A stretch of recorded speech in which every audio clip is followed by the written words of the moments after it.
പൂ ഉണ്ടാക്കാൻ വേണ്ടി ഇരുത്തിയതാണോ ആ 8 വർഷം വരി കളയാൻ പറഞ്ഞിട്ട്? ഇപ്പൊ ഞാനൊരു പൂ എടുത്തപ്പോ അവക്ക് പുച്ഛം. പണ്ട് എന്തോരം പൂ ഞാൻ തന്നിട്ടുള്ള നിനക്കറിയാലോ.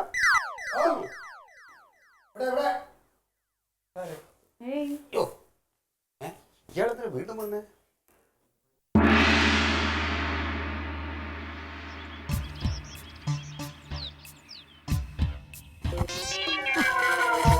കല്യാണത്തിന് പോക്ക് മുടക്കുമ്പോൾ സമാധാനമായ ഒരു കുടുംബം കളിക്കാൻ സമാധാനമായെന്ന് എന്തോട്ടാ എന്തായിരുന്നാ ഇങ്ങനെയാണ് ചെറിയാറ് ചോദിക്കണത്?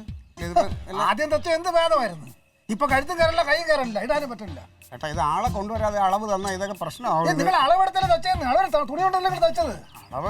തയ്യക്കൂലി നിങ്ങൾ വാങ്ങിച്ചില്ലേ? ഇങ്ങനെയാണ് ചെറിയാറ് ചോദിക്കണത്. 10,500 മെറ്റീരിയൽ എടുത്ത് കൊടുത്തിട്ട് തച്ചു വെച്ചാൽ തയ്പ്പ് വേണ്ടത്. അളവ് പ്രശ്നം എങ്ങാണ്ട് ആയത് അത് പിന്നെ ഞാൻ പറഞ്ഞിട്ടില്ലേ ആളില്ലാതെ അളവ് എടുക്കരുത്. എന്നാൽ അളവ് ഡ്രസ് കൊണ്ട് തന്നില്ലേ? അതെ നിർത്ത്. എന്താ കിടന്ന് ഇവിടെ കിടന്ന് ഒച്ചപ്പാടുണ്ടാക്കണേ? ഇരട്ടി തയ്യക്കൂലിയും കൊടുത്ത് ചുരിദാർ അതെ ഇരട്ടി തയ്യക്കൂലി വെറുതെ മേടിച്ചല്ല, നിങ്ങൾക്ക് അത്യാവശ്യത്തിന് തയ്ച്ചു തന്നില്ലേ? എനിക്ക് ഇടാൻ പറ്റണ്ടേ എന്റെ ഭാര്യക്ക്? അത് മനുഷ്യനല്ലേ, തയ്ക്കുമ്പോ ചെറിയ തെറ്റൊക്കെ കല്യാണത്തിന് പോയി പറ്റുമോ? നിങ്ങൾക്ക് അത്യാവശ്യത്തിന് കല്യാണത്തിന് പോകണമെന്നുണ്ടെങ്കിൽ ഏതെങ്കിലും തുണി എടുത്തോണ്ട് പോകായിരുന്നു. അപ്പൊ നിങ്ങൾക്ക് കല്യാണം അല്ല പ്രധാനം, ഇവിടെ വന്ന് തമ്മിൽ കൂടണം. ഏതെങ്കിലും തുണി കൊടുക്കാനാണെങ്കിൽ 3,500 തുണി ചുമ്മാ കള്ളം 1,500 രൂപ മുതലാണ്. അമ്മ ഞാൻ മനം കൊടുത്തിട്ട് അവൻ ഉറങ്ങുന്നില്ലയോ? എന്നാ ചായ എന്ന് പറഞ്ഞാൽ അവന് വലിയ ഇഷ്ടമൊക്കെ തന്നെ. പക്ഷെ ഉറക്കത്തിൽ വിളിച്ചുകൊടുത്ത് ചായ അല്ല ചാരായം കൊടുത്താലും അവന് ഭയങ്കര ദേഷ്യം. നീ അതങ്ങ് അടുക്കളയിൽ കൊണ്ടുപോയി ഉണരട്ടെ. വന്നടാ. എന്നാ ഏട്ടൻ കുടിച്ചോ, അമ്മാനെടുത്ത് ചായ. അമ്മാനെ ഉറങ്ങണം. ഇത് മധുരട്ട ചായല്ലേ? ഞാൻ മധുരം ഇട്ടു. അമ്മാവിന് ഷുഗർ അല്ലേടി, മധുരം ഇടാത്ത ചായ കൊടുത്താ പോരെ? ഇത്രയ്ക്ക് നീ അതങ്ങ് മറന്നുപോയാ? ഞാൻ മറന്നുപോയ, ഞാൻ വേറെ എടുത്തോണ്ട് വരാം. ഓണെന്നല്ലോ.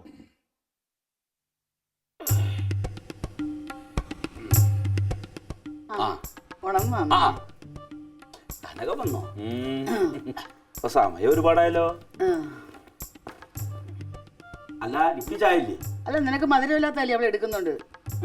പിന്നെ എനിക്ക് ആകെയുള്ള ഒരു സമാധാനം എന്റെ കാര്യത്തിൽ നിങ്ങൾക്കെങ്കിലും ഒരു ശ്രദ്ധ ഉണ്ടല്ലോ. അമ്മാമ്മയുടെ കാര്യത്തിൽ പിന്നെ ഞങ്ങൾക്ക് ശ്രദ്ധ ഇല്ലായിരിക്കുമോ? അമ്മാമ്മയുടെ എത്രയോ പ്രാവശ്യമായിട്ട് പറയല്ലേ ഇവിടെ വന്ന് നിൽക്കമ്മാവാന്ന്. അമ്മയെ നോക്കുന്ന പോലെ ഞങ്ങൾ നോക്കിക്കോളാം. എടാ ആഗ്രഹമില്ലാഞ്ഞിട്ടല്ല, ആ തൊടിയും പറമ്പൊക്കെ ഞാൻ അവിടെ ഇല്ലെങ്കിൽ അതിന്റെ അവസ്ഥ ഒന്ന് ആലോചിച്ച് നോക്ക്. എന്തായി തങ്കത്തിനോട് സംസാരിച്ചോ? ആ സംസാരിച്ചു.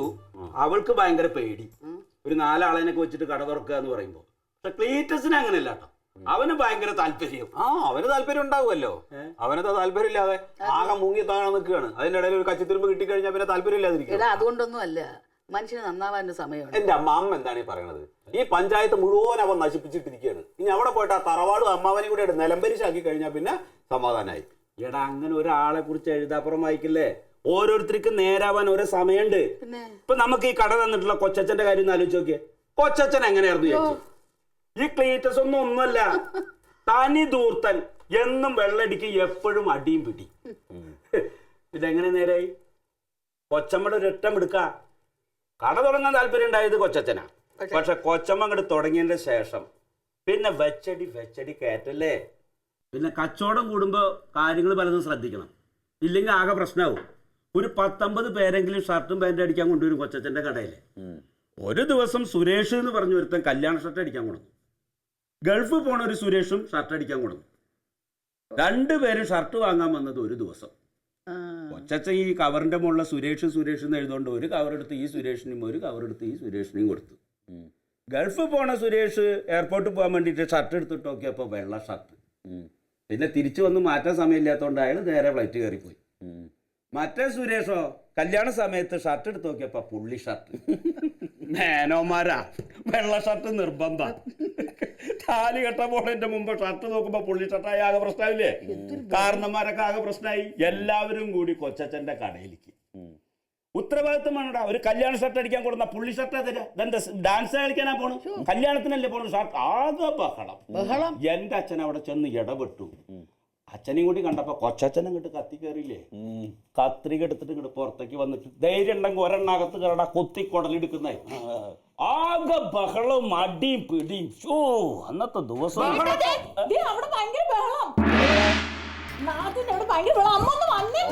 അതിപ്പോ അവര് സ്ഥിരമുള്ള വേളം തന്നെ. വേറെ എന്തോന്നു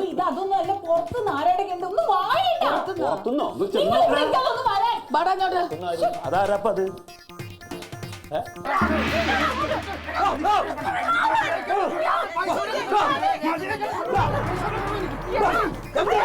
പ്രശ്നം 10,500 തുണി എടുത്ത് ഞാൻ ചുരിദാറൊക്കെ കൊടുത്ത് അല്ല വെട്ടി തള കുളമാക്കി വെച്ചിട്ട് എന്നോട് ചോദിക്കാൻ വന്നപ്പോ എന്നെ അടിക്കാൻ വന്നിട്ടാണ്.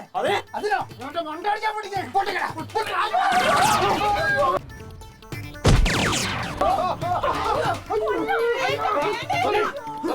എന്റെ വീടാണ് ഇതിനകത്ത് ഒരു സർക്കസ് കാണിക്കാൻ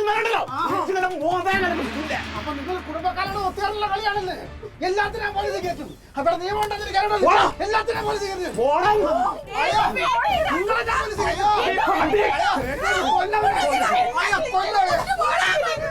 കുത്തി കൊല്ലണയാ. അല്ലടാ എന്താ ഇവിടെ ഉണ്ടായേ? എന്തുണ്ടായതെന്നോ നാട്ടുകാര് പൈസ കൊടുത്ത് തുണി വാങ്ങിച്ചിട്ട് തയ്ക്കാൻ കൊടുത്തിട്ട് രണ്ടാളും കൂടെ ഭാര്യയും ഭർത്താവും കൂടെ അത് കുളമാക്കി വെച്ചു. പിന്നെ അവന്മാര് ചോദിക്കാതിരിക്കാൻ പോവാ. ഒരു കാര്യം ഞാൻ നിന്നോട് പറയാം, തയ്ക്കാൻ അറിയുമെങ്കിൽ മാത്രം ആളുകളുടെ തുണി വാങ്ങിച്ചാൽ മതി. പിന്നെ തയ്ക്കാൻ അറിയാൻ പാടായിട്ടാണ് ഞാൻ ഇത്ര നാളിവിടെ തയ്ച്ചോണ്ടിരുന്നത്. പിന്നെ എന്തിനാണ് വാങ്ങുണ്ടാക്കിയത്? അയാളോട് 2 ദിവസം കഴിഞ്ഞിട്ട് തരാന്ന് പറഞ്ഞാന്നേ. അപ്പൊ അയാൾക്ക് ഇപ്പൊ തന്നെ കൊണ്ടു. ആ വാശിക്കല്ലേ? ആ വാശിക്ക് എന്താണെന്ന് വാദമെന്ന് പറയാതെ ക്ലീറ്റോ തയ്ക്കാൻ. എടാ മണ്ടപ്പ, നീ ഞങ്ങളെ കൊലക്ക് കൊടുക്കോ? എടാ അറിയാൻ പാടില്ലാത്ത പണി ചെയ്യാൻ നിൽക്കുന്ന എന്തിനാണ്? എന്തെങ്കിലും സംശയം ഉണ്ടെങ്കിൽ നിനക്ക് ഇവരോട് ചോദിച്ചൂടെ? എനിക്കൊരു സംശയമില്ലല്ലോ. ഈ മാതിരി ചൊറിഞ്ഞ എനിക്കറിയാം പറ്റിപ്പോയി. എന്തായാലും അളിയൻ കൃത്യസമയത്ത് വന്നത് നന്നായി. ഇല്ലെങ്കിൽ ചിലപ്പോ അളിയന്റെ പെങ്ങൾക്ക് കെട്ടിയൊന്നില്ലാതെ പോയത്. അപ്പൊ മനസ്സിലായോടി അളിയൻ എന്റെ അടുത്ത് സ്നേഹം ഉണ്ടെന്ന്. ഇല്ലെങ്കിൽ അളിയൻ വന്ന് ഇടപെടുവായിരുന്നു. നിന്നോടുള്ള സ്നേഹം കൊണ്ടൊന്നുമല്ല ഞാൻ വന്നത്. അങ്ങനെ നീട്ടി വിചാരിക്കാൻ വേണ്ട. 3-4 ദിവസം മുമ്പ് അവൻ ഓഫീസിൽ വന്നിട്ട് ഒരു വിഷയം ഉണ്ടാക്കി. എന്നിട്ട് എനിക്കിട്ടൊരു പണിയും തന്നു. ഞാൻ അതിന്റെ കരിപ്പ് തീർത്തതാ. അല്ല നിന്നോടുള്ള സ്നേഹം കൊണ്ടൊന്നുമല്ല കേട്ടാ. എന്തായാലും നോക്കിയോണ്ട് നിൽക്കണം. നടക്കാങ്ങോട്ട് എവിടേക്കാ പടക്കി അങ്ങോട്ട് പോട്ടെ. പിന്നെ വേറൊരു കാര്യം, ഇനി ഇതുപോലുള്ള തോന്നിയാസത്തിന് ഞാൻ കൂട്ടു നിൽക്കുന്നു വിചാരിക്കണ്ട കേട്ടാ. മര്യാദക്ക് അങ്ങനെയുടെ പൈസ കൊടുത്തോളാൻ രണ്ടും.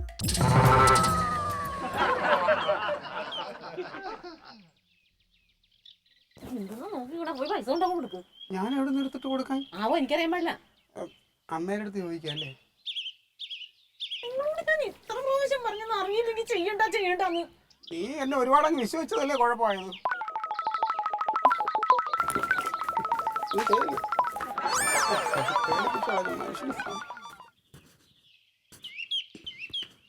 അല്ലടാ അവൻ ആഫീസിൽ നിന്ന് എന്തോ ബഹളം ഉണ്ടാക്കിയെന്നാ നീ പറഞ്ഞത്? ആര്? ഇപ്പൊ അവിടെ വന്ന ആള്. അത് ഞാൻ ചുമ്മാ പറഞ്ഞതാ. അതെന്തിനാ അങ്ങനെ പറഞ്ഞു? അല്ലെങ്കിൽ ഞാൻ സഹായത്തിനുണ്ടെന്ന് വിചാരിച്ച് അവൻ വീണ്ടും ഇതുപോലെയുള്ള തോന്നിയാസങ്ങൾ കാണിക്കില്ലേ? മാത്രല്ല തറവാട്ടിൽ വന്ന് ഒരുത്തം ബഹളം ഉണ്ടാക്കുമ്പോൾ നമുക്ക് നോക്കിക്കാൻ പറ്റുമോ? ഇല്ല. എന്തൊക്കെ പറഞ്ഞാലും പെങ്ങളുടെ കെട്ടിയവനായി പോയില്ലേ പോന്തരാണെങ്കിലും. അതെന്തായാലും നന്നായി. ജമന്തിയെ നീ മാമന്റെ ഷർട്ടും കൂടി എടുത്താ ഞാൻ ഇറങ്ങാൻ നോട്ടെ. ഇപ്പൊ തന്നെ നീ പോണോ? ഇനിയിപ്പോ ഇവിടെ നിന്നിട്ട് എന്താ, ഇറങ്ങട്ടെ. അല്ല അപ്പൊ കടയുടെ കാര്യം സംസാരിക്കണ്ടേ? ഇവരെ വെച്ചിട്ടോ? ഞാൻ ആ കട അങ്ങ് പൂട്ടിയടാ. അയ്യോ അതെപ്പോ? ഇപ്പൊ Alien versus Alien.